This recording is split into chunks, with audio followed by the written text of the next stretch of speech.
How does a government blow billions of dollars on a 1,000-year legacy city only to end up with an aquarium featuring exotic fish painted directly onto the drywall? Take a look at this aerial view of the Xiong'an New Area. This was supposed to be Xi Jinping's personal masterpiece, a massive vanity project designed to secure his eternal legacy and prove the superiority of state planning. But if you ask a bureaucrat in Beijing to pack up their family and move to this supposed utopia, the answer is a hard no. Between 2020 and 2024, Beijing saw over 1 million young, educated people leave the city, and practically none of them went to Xiong'an. The political elite are secretly treating the project as a joke. Instead of a thriving metropolis, you get colossal monuments to wasted capital. This is the Xiong'an high-speed rail station. It's the largest in Asia, bathed in sunlight and completely empty. The weeds outside the entrance have grown so high they practically form a prairie. In the Chinese political system, stating the obvious is a fireable offense. Officials who dare to whisper the truth about these failing multi-billion-dollar ghost towns are quickly purged for subverting party policy. An authoritarian regime can pour infinite amounts of concrete and build the facade of an empire, but it is utterly powerless to mandate human innovation or force an economy to breathe. While the elite build empty cities, the working class pays the bill. Chinese state media recently published articles instructing citizens to rejoice over painful domestic gas price hikes, framing it as a necessary sacrifice. The math here completely falls apart. China is currently importing massive volumes of heavily discounted, sanctioned oil from the Middle East, and they are paying for it using their own currency. Their actual import costs have not gone up a single cent. What you are seeing at the pump is a mechanical grift. State-owned monopolies like PetroChina are taking stockpiled, pre-refined oil from their reserves and selling it to the public at inflated future prices.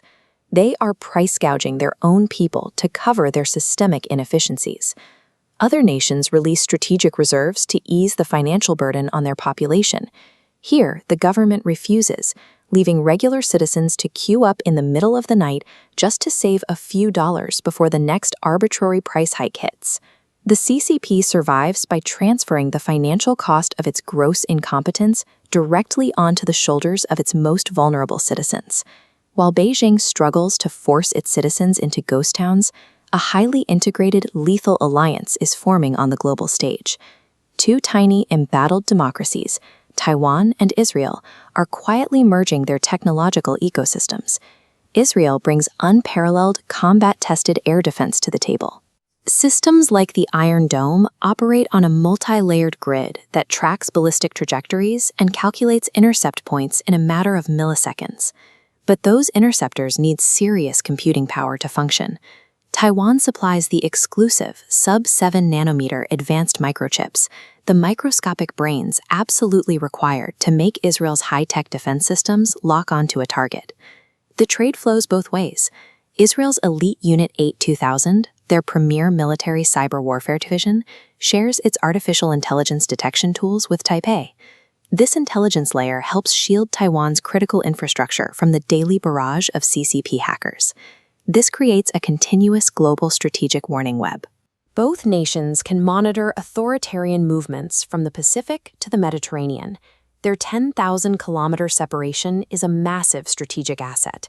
A Middle Eastern war cannot touch Taiwan's semiconductor base, ensuring the supply chain remains perfectly intact. In the 21st century, survival relies on possessing irreplaceable nodes in the global technology supply chain. When you control the exact hardware and data the world needs, sheer population mass becomes irrelevant. You can see the effectiveness of this agile tech alliance when you look at how fast the authoritarian axis is crumbling. Iran's military is currently facing severe humiliation as their massive barrages of state-of-the-art missiles are effortlessly swatted out of the sky. The United States and its allies are boxing Tehran into a corner. They are using precise diplomatic and military threats aimed directly at critical energy infrastructure, like the Karg Island oil terminal, giving them nowhere to hide. This pressure triggers a secondary geopolitical effect. By squeezing Iran, the Allied network exposes and chokes off the CCP's underground smuggling pipeline, which supplies advanced electronics and drone parts to the Middle East. The international containment strategy is tightening. Allied intelligence tracks Chinese shipping routes from the South China Sea through the Strait of Hormuz, methodically cutting off their technological lifelines. The authoritarian axis is structurally doomed. It relies entirely on stealing outdated technology and issuing empty threats, and that model instantly crumbles when confronted with coordinated, hyper-efficient allied networks. The ultimate flex of the new global order doesn't come from a government. Private tech corporations are now bypassing inefficient, state-run power grids entirely to secure their own futures. To fuel the extreme energy demands of artificial intelligence, giants like TSMC and NVIDIA are positioned to build and operate their own privatized nuclear power plants. They are securing uninterrupted production by generating their own power. Compare that forward-looking corporate efficiency with the CCP's current diplomatic strategy, which has regressed into petty nationalistic meltdowns on the world stage. Recently, a single trespasser hopped the fence at the Japanese embassy in Tokyo. The Chinese Foreign Ministry immediately escalated this isolated, minor event into a major geopolitical incident, loudly claiming a resurgence of rampant militarism. Manufacturing outrage over foreign incidents is a desperate, calculated distraction. It is much easier to whip up a protest outside an embassy than it is to explain to your citizens why the domestic economy is collapsing around them. It is the ultimate irony. While global tech titans are literally building the nuclear infrastructure of the future, the CCP is left screaming at painted walls. The era of intimidating the world with sheer population size, fake cities, and loud propaganda is officially dead. So, which authoritarian failure is the most embarrassing? A. Painting fish on the walls of a billion-dollar ghost town. B. Getting price gouged by your own speed oil monopoly. C. Having your entire missile stockpile swatted down by a country the size of New Jersey. Or D. Throwing a diplomatic tantrum over a fence jumper. Let me know your pick in the comments.